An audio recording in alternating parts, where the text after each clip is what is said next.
Command Sergeant Major Walter Briggs signed a failure memo at 5:30, before the sun was fully up over the pine flats of Fort Benning, and he signed it the way he signed everything that mattered to him, alone at his desk with the door closed. The memo read, in the flat administrative language the Army used for things it didn't want examined too closely. Candidate Reyes failed to meet minimum standard on Day 19 Combat Water Survival Assessment. Recommend disenrollment from Ranger Assessment and Selection Program. Effective immediate. It was a lie. He knew it was a lie while he was writing it. In the specific way that a man knows a thing is wrong and does it anyway, because he has convinced himself the wrongness serves a larger purpose. He had watched candidate Alex Reyes complete the Combat Water Survival Assessment 40 minutes earlier. Full combat load, weapon retained, the rope drop, the disorientation dunk, all of it cleaner and faster than any of the 11 other candidates remaining in the cohort, 4 of whom had needed safety divers to pull them out. He failed her anyway. He told himself, sitting at that desk with the pen still in his hand, that he was protecting something, that a program with a 94% attrition rate, a program that had broken bones and broken minds and occasionally ended careers, and once 11 years earlier ended a life, was not a program where you let exceptions become precedents without being absolutely certain those precedents could survive the weight that would immediately be placed on them. That if Alex Reyes was going to be the first woman to complete Ranger assessment and selection on a record that would follow her and every other woman who came after her for the rest of her career, she needed to do it so far beyond any reasonable standard of doubt that nobody, ever, anywhere, could attribute her tab to anything but merit. He told himself this was a kindness disguised as cruelty. What he did not yet know, signing that memo in the gray light of a Tuesday morning, was that Alex Reyes was about to do something that no candidate, male or female, had done in the 19-year history of the modern assessment program. Fort Benning's Ranger Assessment and Selection Program, RASP, in the clipped vocabulary that everyone who survived it used for the rest of their lives, existed to answer one question with brutal, uncomplicated efficiency. Could a given soldier function, think clearly, and execute complex tasks while their body was being systematically deprived of sleep, food, warmth, and rest for 61 continuous days? It was not technically a combat course. It did not teach tactics in any meaningful sense, not yet, that came later in the regiment itself for the small percentage who made it that far. RASP was a filter. It existed to find out, with maximum efficiency and minimum sentiment, who broke and who didn't. The numbers were not secret, because secrecy would have undermined the entire psychological architecture of the program. Roughly 6% of candidates who started RASP finished it. The rest were dropped for medical reasons, performance failures, or, in the largest single category, the one the cadre talked about least because it was the hardest to discuss without sounding cruel, voluntary withdrawal. Quitting. Walking up to a black phone mounted on a wall and picking it up and saying the words that ended it. Women have been formally eligible to attempt RASP for 6 years by the time Alex Reyes arrived at the indoctrination formation on a humid morning in late spring. 11 had attempted it in that time, for had completed it. Each of those 4 completions had been examined, re-examined, litigated in op-eds and congressional hearings and barracks arguments with a level of scrutiny that no male candidates tab had ever received, and each of the 4 women who'd earned theirs had spent years afterward fielding some version of the same question, asked with varying degrees of politeness. Was it really the same standard? Sergeant Major Briggs had been on the cadre for 14 years. He had personally overseen, in one role or another, the assessment of 3 of those 4 women. He had watched what happened to their records afterward. Not the official records, which were clean, but the informal ones, the whisper networks, the doubt that metastasized in the spaces where no official document could reach. He had decided, somewhere in those 14 years, in a decision he had never fully articulated even to himself, that if a 5th woman came through his assessment cycle, he was going to make absolutely certain there was no margin left for doubt to live in. He did not know yet that Alex Reyes did not need the margin closed. She had already closed it herself, years earlier, in places he had no clearance to know about. Alex Reyes was 26 years old. She had grown up in Yuma, Arizona, the daughter of a Border Patrol agent and a high school cross-country coach, in a house where physical capability was treated less as an achievement and more as a baseline expectation, the way other households treated finishing your homework. She had run her first half marathon at 12. She had been, by her own later account, an unremarkable athlete in absolute terms. Not the fastest, not the strongest, but possessed a specific and largely invisible quality that her mother had identified early and named, with the blunt clarity of someone who had coached teenagers for 2 decades, as the thing you can't teach. An almost total absence of the internal voice that told most people to stop. She had joined the Army at 19 after 2 years of community college that she found unbearably slow. She had gone through basic combat training and airborne school with the specific, contained focus of someone executing a plan she had already mapped out years in advance, though she rarely discussed the plan with anyone, including for a long time herself.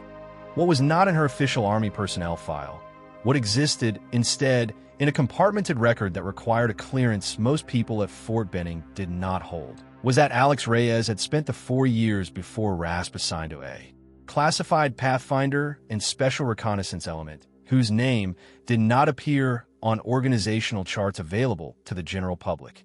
She had been selected for it at 21, after an assessment process that was, by design, more physically and psychologically punishing than RASP itself, specifically because the unit's mission set required operators capable of extended, unsupported survival in denied terrain with no expectation of timely extraction. She had completed 3 rotations with that unit. She had been, on 2 separate occasions, the only operator in a 4-person element who remained mission-capable after sustained exposure events that the unit's own medical staff had described. In after-action reviews, she was not permitted to keep copies of, as approaching the documented physiological limits of human cold water and sleep deprivation tolerance observed in controlled research. She had also, in that unit, completed something that very few people outside an extremely narrow clearance bracket knew existed: a survival, evasion, resistance, and escape qualification at the highest tier the military offered, SEER Level C, the version reserved for personnel at high risk of capture in the most demanding operational environments. And she had completed it twice, the second time as a voluntary requalification after the standards were revised upward, specifically because she wanted to know whether the first completion had been a product of favorable circumstances or something more durable. It had been something more durable. None of this had been visible to Sergeant Major Briggs when he reviewed her RASP application packet, because none of it was supposed to be visible to him. The compartmented unit's personnel records did not cross-reference with standard assignment history in any way that showed up on a routine file review. What he saw, instead, was a standard infantry soldier's record with an unusually long and unusually opaque gap in assignment history, flagged with a notation that simply read Special Duty Assignment, details not available at this clearance level. The kind of notation that appeared on perhaps 1 packet in 500 and that cadre members had learned, over the years, to neither ask about nor weight particularly heavily, because half the time it meant something significant and the other half. It meant an unremarkable supply assignment that had simply been overclassified by an overcautious admin clerk somewhere upstream. He had treated it, in her case, as the latter. He would spend a significant portion of the next several weeks discovering, in increments, exactly how wrong that assumption had been. The first 18 days of RASP did what the first 18 days of RASP were designed to do. They reduced 61 candidates to 23. Alex Reyes was not loud about her performance, which was, in itself, a thing that some of the cadre noticed and discussed quietly among themselves in the relatively rare moments when they had energy left over for discussion. Most candidates, even the strong ones, carried their effort visibly. The strained face during a ruck march, the audible breathing during physical training, the small tells of a body operating at its outer edge. Reyes did not carry effort visibly. She finished ruck marches near the front of the formation with an expression that one of the assessment cadre, a grizzled staff sergeant named Pruitt who had been doing this job for 9 years, described in his evaluation notes as concerning in its blankness. Either this candidate is hiding distress extremely well, or this candidate is not experiencing the distress the rest of us would expect at this workload.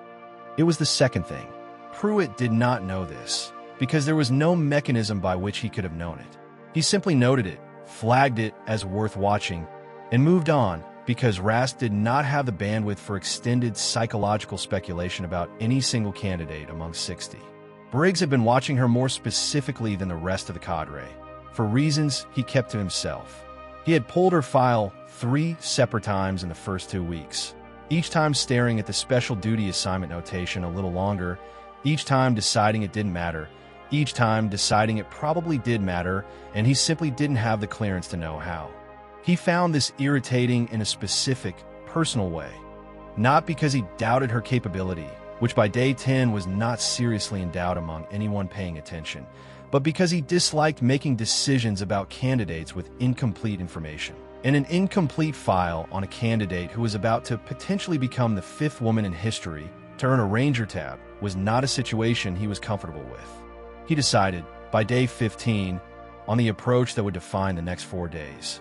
If her record was genuinely as clean as it appeared, if the gap really was meaningless administrative noise, then she would prove it under maximum pressure, the same as everyone else. If there was something underneath the gap that mattered, the pressure would reveal that too, one way or another. He simply did not anticipate what, exactly, would be revealed. The Day 19 Combat Water Survival Assessment was, by design, one of the most psychologically punishing single events in the entire RASP timeline. It took place at the indoor combat pool facility in the pre-dawn hours, after 18 days of accumulated sleep deprivation, caloric restriction, and physical degradation had already pushed every remaining candidate close to their individual breaking point. Candidates entered the pool fully loaded combat uniform, boots, load-bearing equipment, an unloaded but fully weighted rifle slung across the body, and were required to complete a sequence of tasks specifically engineered to simulate the disorientation and panic response of falling into water during a combat operation. A blind rope descent into the pool from height, an underwater equipment retention swim, and the assessment's signature event, the Hello Dunker, a mock aircraft cabin lowered into the pool and inverted underwater, from which the candidate had to locate an exit, unbuckle a harness, and surface while disoriented, upside down, and out of visual reference, with safety divers stationed nearby for emergencies that occurred with some regularity. It was not technically a swimming test. Most of the candidates who failed it were strong swimmers in ordinary conditions. What it tested was the specific capacity to maintain functional decision-making while the body's panic response was screaming at full volume. The same capacity, in miniature, that RASP existed to assess in its broadest form. For candidates required emergency extraction by the safety divers that morning, 2 more surfaced, gasping and disoriented well outside the time standard, handshaking too badly to immediately unbuckle their own gear once they reached the pool deck. Alex Reyes completed the entire sequence, rope descent, equipment swim, dunker inversion, and escape, in a time that Briggs, watching from the pool deck with a stopwatch he didn't entirely trust, had to check twice against the digital timing system before he believed it. She surfaced from the inverted dunker with her breathing controlled, her movements economical, no visible tremor in her hands as she unbuckled her own harness and that of the candidate beside her, who had momentarily frozen. She had, in fact, gone back under after surfacing to help free the candidate's tangled harness strap, an action that was not required, that cost her nearly 15 seconds off an already exceptional time, and that none of the safety divers had reached in time to assist with themselves. Briggs watched all of this from the pool deck with an expression that Pruitt, standing beside him, would later describe as the look of a man doing long division in his head and not liking the answer. 40 minutes later, in his office, Briggs wrote the failure memo anyway. The official reason he gave to Reyes, to the rest of the cadre, to the assessment review board that convened the following week, was a technicality buried deep in the evaluation standard, a requirement that the equipment retention swim be completed without any portion of the weapon sling crossing in front of the candidate's airway. A rule designed to prevent strangulation risk during the underwater equipment retention sequence. Briggs claimed, in his written justification, that he had observed Reyes' sling cross her airway for an estimated 1 to 2 seconds during the underwater swim portion, a violation, however brief, of a hard safety standard that the evaluation rubric specified as an automatic failure regardless of overall performance. It was a real rule. It existed. It had, in fact, ended 2 other candidates' assessments in the program's history. It was also, Pruitt knew, because Pruitt had been standing closer to the pool than Briggs with a clearer sight line and had reviewed the underwater camera footage twice before Briggs ever signed anything. Not what had happened. The footage showed Reyes' sling positioned correctly throughout the entire swim. There was no airway crossing. There was no violation. Pruitt brought this to Briggs directly, in private, the same afternoon. "Sergeant Major," he said, standing in the doorway of Briggs's office with a laptop under his arm. "I pulled the underwater footage. I don't see what you're describing." Briggs did not look up immediately from the paperwork on his desk. "Run it again," he said. "I ran it 4 times," Pruitt said, frame by frame through the relevant section. "The sling never crosses her airway. Not for 1 second, not for a frame. I don't know what you saw from the deck, Sergeant Major, but the footage doesn't support the failure." Briggs set down his pen. He looked at Pruitt for a long moment. Long enough that Pruitt, who had worked under him for 6 years and had never once seen the man hesitate over a decision, began to understand that something more complicated than a simple observational error was happening in front of him. "I know what the footage shows," Briggs said finally. Pruitt stared at him. "Then why dash?" "Close the door, Staff Sergeant." Pruitt closed the door.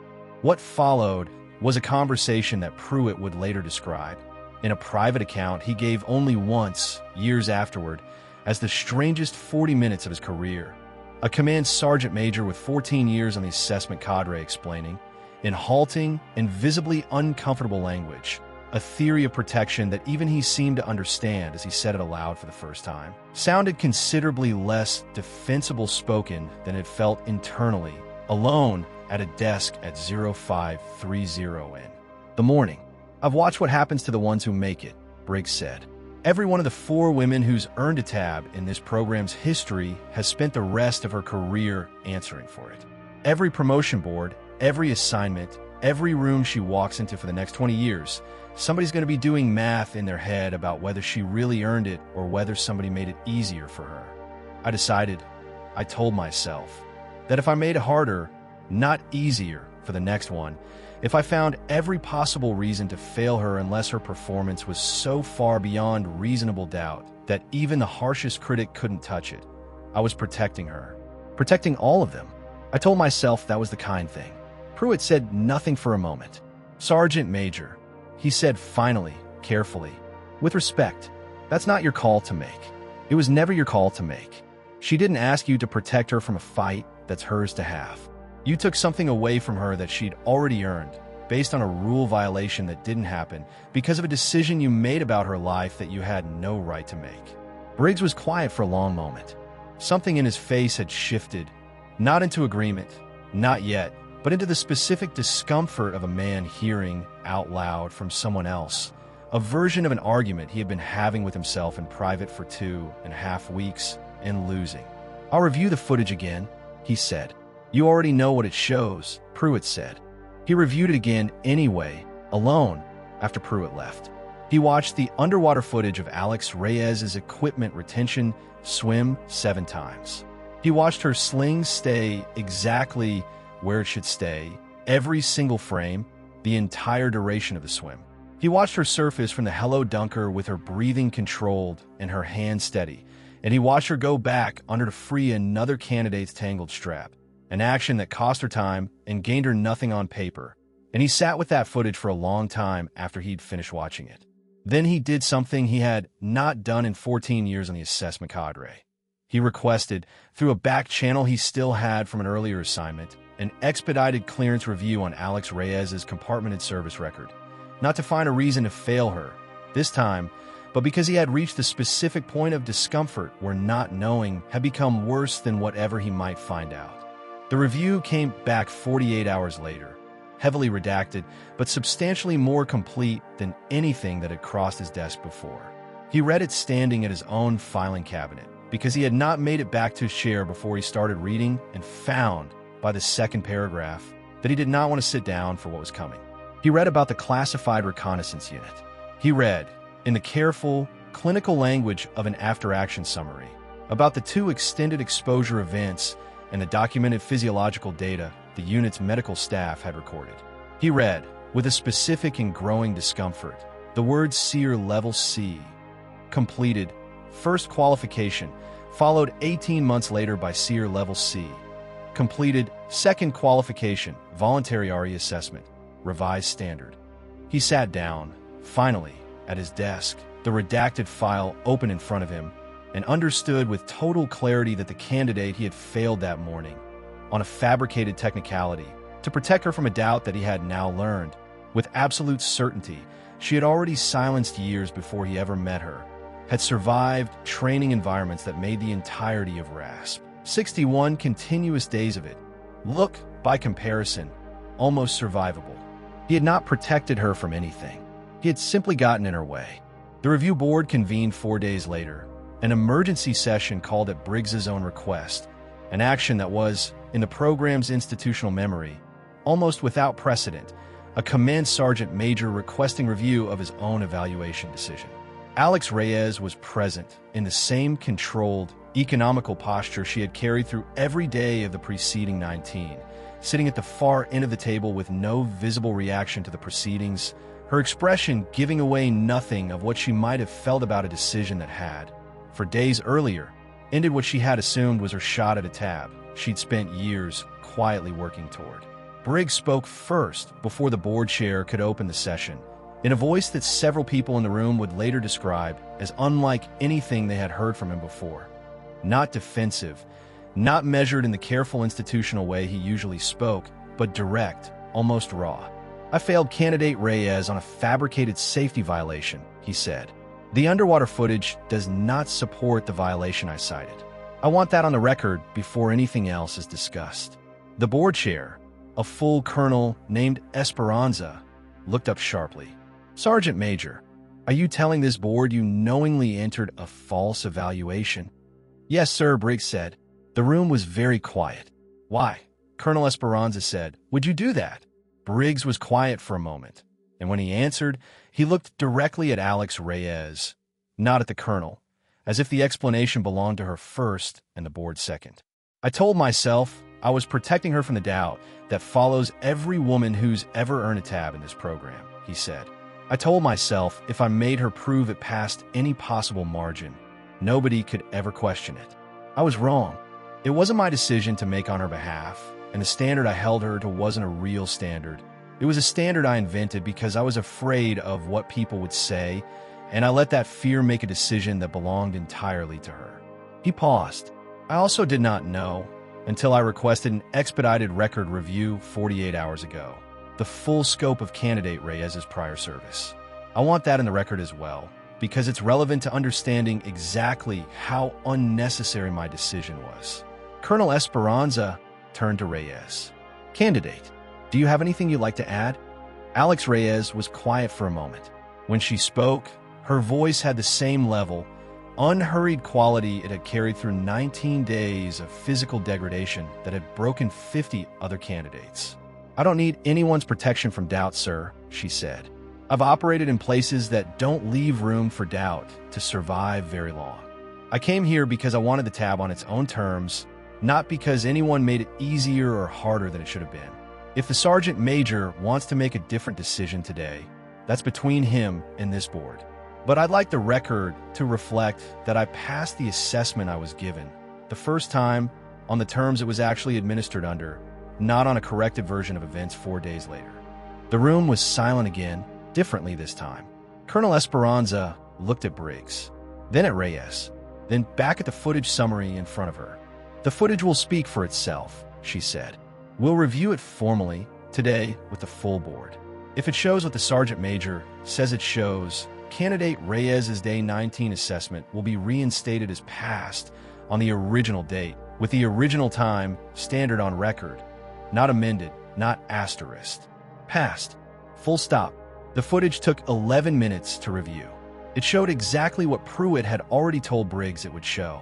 Alex Reyes's Day 19 assessment was reinstated that afternoon, with her original time, the fastest combat water survival completion recorded in the assessment cycle, faster than every other remaining candidate, male or female, restored to the official record without qualification. She finished RASP 6 weeks later, on day 61, one of only 4 candidates remaining from the original 61 who had stood in formation on the first morning. Her final assessment scores, compiled and reviewed by a board that now included, at Briggs's own insistence, a level of scrutiny applied equally and explicitly to every remaining candidate's record rather than selectively to hers, placed her at the top of the cohort across every measure category: physical performance, tactical decision-making under sustained fatigue, leadership evaluation during the culminating field exercise, and peer assessment, the category candidates least able to game, and most predictive in the program's institutional experience of genuine capability under pressure. No woman in the 19-year history of the modern assessment program had ever finished first overall in her cohort. Alex Reyes did. The tab ceremony took place on a clear morning 6 weeks later, on the same parade field where she had stood for indoctrination formation at the start of the cycle. It was a small, unceremonious event by design.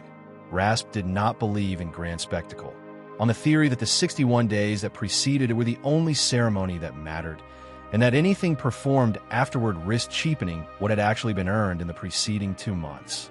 Command Sergeant Major Briggs stood near the front of the small formation of finishing candidates, in his dress uniform, holding a small wooden box. When Alex Reyes' name was called, she stepped forward and came to attention in front of him, the same controlled, economical bearing she had carried through every day of the assessment. No visible difference now from the candidate who had surfaced from an inverted aircraft underwater 19 days into a punishing cycle with her breathing steady and her hands clear. Briggs pinned the tab himself. His hands, Pruitt would note afterward, were not entirely steady doing it.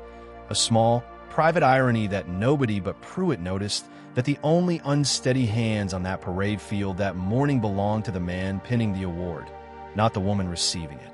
When he finished, he stepped back, and for a moment, before the formality of the ceremony reasserted itself, the two of them simply looked at each other.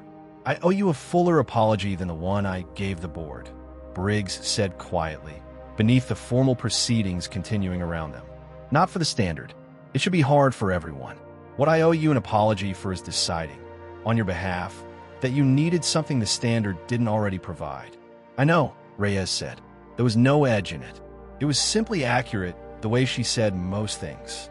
"I requested a permanent change to the assessment review protocol," Briggs said. "Independent footage review on every contested failure, before the failure is finalized, not after. Effective this cycle. I should have built that protection into the system 14 years ago, instead of improvising one inside my own head at 5:30 in the morning." Reyes looked at the tab, now sitting on her shoulder, small, plain, the same as every other tab on every other shoulder on that parade field, indistinguishable in any visible way from the ones earned by the 57 candidates who had not made it and the 4 who had. "That's the part that matters," she said. "Not that I'm the first, that the standard's the same for the next one. And the one after that."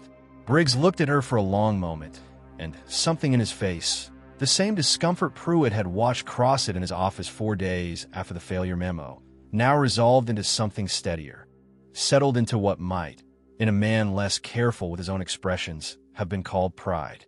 "There won't be a next one for a while," he said. "Not at your numbers." "There will be," Reyes said. "Eventually. Somebody's always coming up behind you. That's the whole point of standard that doesn't move." She came to attention one final time, the formation reassembling around her, and Briggs stepped back into his own position in the line, and the ceremony continued in the unremarkable, efficient way that RASP did everything. No fanfare, no excess, just the plain fact of 61 days completed and a tab now sitting where it had been earned, on its own terms, on a record that would carry for the rest of her career and the careers of everyone who came after her. No asterisk at all.